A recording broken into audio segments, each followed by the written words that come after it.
Bir daha sizi və özümü Allahdan qorxmağa, təqvaya dəvət edirəm. Allah bizim ibadətlərimizi, itaətlərimizi rəhmətinin sayəsində qəbul eyləsin inşallah. Ramazan ayının gəlişi münasibəti ilə bir daha sizin hamınızı təbrik edirik. Allah bu ayın bərəkətindən, rəhmətindən bizi məhrum etməsin. Bu həftədə ən mühüm məsələlərdən biri Hacı Möhsün qardaşımızı, alimimizi həbsdə incidirlər, ona kars veriblər. İlk olaraq biz bunu məhkum edirik. Bu çox böyük hayasızlıqdır ki, xalqın aliminə qarşı, ümmətin aliminə qarşı, dindarların, Azərbaycan xalqının hörmət bəslədiyi bir şəxsə qarşı bu cür həqarət eləyəsən. Hayasızlığın da dərəcəsi var, həddi vardır. Bu qədər də insan haqsız olmaz. Bəzən dinməyəndə, danışmayanda bəziləri elə başa düşürlər ki, elə belə də olmalıdır. Hər şeyin həddi var. Ramazan ayında sən bir möminə qarşı, bir alimə qarşı bu haqsızlığı eləyəsən, bu hayasızlığı eləyəsən, bu heç zaman cəzasız qalmayacaqdır. O şəxslərin özü də bunları bağışlasa, onların Allahı bunları bağışlamayacaqdır. Biz bu cinayətlərin böyük səviyyədə Suriyada görürük, İraqda görürük, Yəməndə görürük. Görürük ki, Ramazan ayında da Yəmən xalqını qanına qəltan eləyirlər. Suriyada, İraqda da eləyirlər. Siz də bunlarla demək, bir əlsiniz. Ramazan ayı başlayıb alimə qarşı, bir tanınmış şəxsiyyətə qarşı siz hörmətsizlik eləyirsiniz, həqarət eləyirsiniz, ona zülm eləyirsiniz. Allah cəzanızı verib və verəcəkdir. Allah belə məlunlara ləhnət eyləsin. Amin.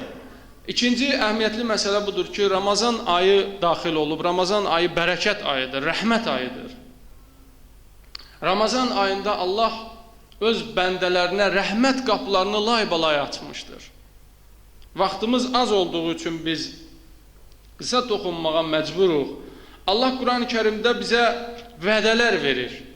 Allah Teala buyurur ki, "Mən cə'a bil haseneti fələhu xayrun minha." Hər kəs yaxşı iş görərsə, Allah onun mükafatını daha yaxşı edəcəkdir, daha üstün verəcəkdir. Allahın rəhmətinin nümunələri vardır. Biz deyirik, Allah mərhəmətlidir, təkcə bağışlanmaq mənasına deyildir. Allah mərhəmətlidir, rəhmətlidir deyiləndə bəxşiş nəzərdə tutulur. Allah insanı cəzalandırmaq üçün yox, mükafatlandırmaq üçün bu dünyaya gətirmişdir. Ona görə Allah buyurur, sən bir yaxşı iş görmüş olsan, Allah o yaxşı işindən də daha yaxşı mükafat ona verəcəkdir. Bunu Allah Teala Nəml surəsinin 89-cu ayəsində buyurur. Sonra buyurur ki, əgər yaxşı işini daha ixlasla yerinə yetirmiş olsan, təbii olaraq bu mükafatların fərqliliyi ixlasın fərqliliyindən irəli gəlir. İxlasın dərəcəsindən qaynaqlanır. Əgər sən yaxşı iş görmüş olsan, "Mən cə'a bil haseneti fələhu əşra əmtaliha." Hər kəs yaxşı iş görmüş olarsa, yaxşı işlə gələrsə, ona 10 bərabər mükafat verərik. Nəml surəsinin 89-cu ayəsində Allah Teala buyurur ki, daha yaxşı mükafat verərik. Ənam surəsinin 160-cı ayəsində Allah buyurur ki, 10 bərabər mükafat verərik. Təbii olaraq burada fərqlər vardır. Bu fərqlərin də səbəbi, fərqləri yaradan amil insanın öz ixlasıdır. Duada oxuduq. Bugün duada Allah'tan istirik, ilahi, Allah'ım, Allahümme qarribni ila mardatike. Allah'ım öz razılığı var. Öz razılıq məqamına məni yüksəlt, yaxınlaşdır günə. Razılıqdan, ixlasdan asılıdır. 10 bərabər. Bu Allahın lütfünün, kərəminin nəticəsidir. Əgər ixlas daha da çox olarsa, əgər niyyətin daha da xalis olarsa, Allah Teala mükafatı daha da artırır. Allah buyurur, onlar ki, məsəlüllezine yunfiquna amvalahum fi səbilillah kəməsəli habbətin ənbətət səb'a sənabil. Bəqərə surəsinin 261-ci ayəsində Allah buyurur, onlar ki Allah yolunda Allaha xatir ehsan eləyirlər, öz mallarını, sərvətlərini Allah yolunda sərf eləyirlər, o sümbülə bənzəyir ki, kəməsəli habbətin, o dənəyə bənzəyir ki, ənbətət səb'a sənabil, ondan 7 sümbül bitir. Fi kulli sümbületin mi'atu habbə, hər bir sümbüldə də 100 dənə vardır, 100 toxum vardır. Bir toxumdan 700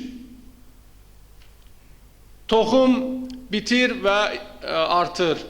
Baxın, bu ayədə Allah Teala buyurur, onlar ki Allah yolunda öz mal dövlətlərini sərf eləyirlər, onları Allah 700 bərabər mükafatlandırmağa hazırdır. Bir şərtlə, Allah yolunda olsun, Allaha xatir olsun, imanın, niyyətin daha xalis olsun. Allah istəyir bizi özünə sarı aparsın. Bugünün duasının da məzmunu ondan ibarətdir ki, biz Allahın razılığını əldə etməyə yaxınlaşaq. Allahın razılığının da dərəcəsi vardır. Nə qədər sən niyyətini xalis etmiş olsan və əməllərini Allaha xatir yerinə yetirmiş olsan, o qədər Allaha yaxınlaşırsan və o qədər də mükafatların artır. 700 bərabər. Sonra ayənin davamında buyurur, Vallahu yudaifu limen yasha. Allah bundan da çox verər. Allah istədiyi bəndənin mükafatını bundan da artırar. İstədiyi bəndəsi deyiləndə, yəni əgər bəndə özünü istədərsə, Allahın məhbubuna çevrilərsə və öz niyyətini xalis edərsə, Allah mükafatı daha da artırar. Vallahu vasiun alim. Allahın rəhməti, mərhəməti çox genişdir, amma o alimdir. O bilir kimə nə qədər verilməlidir. Onu yaxşı bilir. Baxın, mükafatlar get-gedə artır. Əgər biz diqqət yetirmiş olsaq, görərik ki, birinci dərəcədə Allah deyir ki, daha yaxşı mükafat verərik, sonra dedi 700 bərabər, sonra dedi 700 bərabərdən də çox mükafat artırarıq. Amma günah eləyəndə mən cəə bil səyyəti fələ yüczə illə mislaha. Amma günahı müqabilində Allah bir cəza yazır. Bir cəza. Fələ yüczə illə mislaha. O günahın özü qədərində cəza verəcəkdir. Mükafatın sənin əməlin qədər deyildi. Və yəziduhum min fadli fəəmməlləzinə və amanu və amilus salihati. Allah Quran-ı Kərimdə buyurur ki, Nisa surəsində, onlar ki iman gətirirlər, fəyüvəffihim ucurahum, iman gətirib əməl salih eləyirlər, onların əcirlərini kamil verəcəyik. Sonra deyir, və yəziduhum min fadli, biz öz fəzlimizdən, lütfimizdən onu artırarıq. Bu mükafatların 700 bərabər olması, daha da çox olması düzdür sənin ixlasınla bağlıdır. İxlasın daha çox olarsa Allah mükafatı artırar. Yenə də onun artıq verdiyi, 700 bərabər verdiyi ya daha çox verdiyi mükafat sənin ixlasından böyükdür. Yenə də sənin ixlasından və ixlasının dərəcəsindən daha böyükdür. Amma günahda günahın özü qədərində cəza veriləcəkdir. Ənam surəsinin 160-cı ayəsində Allah Teala buyurur. Bir dənə günah yazılır. Günahın müqabilində də bir cəza. O cəza da hədislərdə gəlib ki, təxirə salınır. Bir xətaya, bir cəza, bir. Sonra Allah buyurur ki, o günahı da, günahın cəzasını da təxirə salırıq. Ayələrdən də bu başa düşülür. Deyir Allah, ləin şəkərtum ləzidənnəkum. Əgər şükr etsəniz, ləzidənnəkum. Əlbəttə artırarıq. Və ləin kəfərtum innə əzəbi ləşədid. Əgər küfr etsəniz, mənim əzabım şiddətlidir. Mükafatda deyir ki, əgər siz şükr etsəniz, əlbəttə biz sizə mükafat verəcəyik. Yəni, mükafat vermək vədini verir. Ləin şəkərtum ləzidənləkum. Şükr etsəniz, ibadət etsəniz, Allah mükafat verəcəkdir. Buna vədə verir. Amma deyir, günah etsəniz necə? Küfr etsəniz, İnnə əzab ilə şədid, əzabım şiddətlidir. Hələ vədə vermir. Cəzalandırmağa vədə vermir. Mükafatda necə Allah təkidlə vədə verir. Təkidlər vardır. Əlbəttə, əlbəttə mən sizi mükafatlandıraram əgər şükr etsəniz. Amma və küfr etsəniz, və ləin kəfərtum innə əzabi ləşədid. Küfr etsəniz, naşükürlük etsəniz, əzab şiddətlidir. Nəyə görə? Təxirə salacaq. Ola bilsin tövbə edəsən, ola bilsin təvəssül eləyəsən. Ona görə qəti vədə vermir. Cəza olacaq əgər bu tövbələr, təvəssüllər olmasa. Ramazan ayında Allahın ətəyindən yapışıb ona yalvarmaq olmasa. Əzab olacaq, amma təxirə salır. Təxirə salır. Əgər bir insan tövbələr də etməsə, Allahdan bağışlanmağı istəməsə, təbii olaraq cəza gəlməlidir. Allah Quran-ı Kərimdə Şura surəsində buyurur: "Ma asabakum min musibetin febima kasabat aydikum." Başınıza gələn bütün müsibətlər öz əməllərinizin nəticəsidir. Öz günahlarınızın nəticəsidir. Sonra buyurur: "Və ya'fu an kəsir." Biz çoxlu günahları əfv eləyirik. Baxın, rəhmətə baxın siz. Baxın, Allahın mərhəməti bəşərə, insanlara nə qədər genişdir. Deyir, əvvəla bir günah müqabilində bir cəza yazılır. Əgər o günah olarsa, cəzası da tələsməyəcəkdir. Tez Allah cəzalandırmayacaqdır. Ona görə vədəni gecikdirir. Allah təxirə salır. Əgər sən bağışlatdırmasan, Allah öz rəhmətin, mərhəmətin sayəsində o günahlarının nəticəsində başına gələn müsibətlərin də çoxunu bağışlayır. Və ya'fu an kəsir. Ma asabakum min musibetin febima kasabat aydikum. Şura surəsinin 30-cu ayəsidir.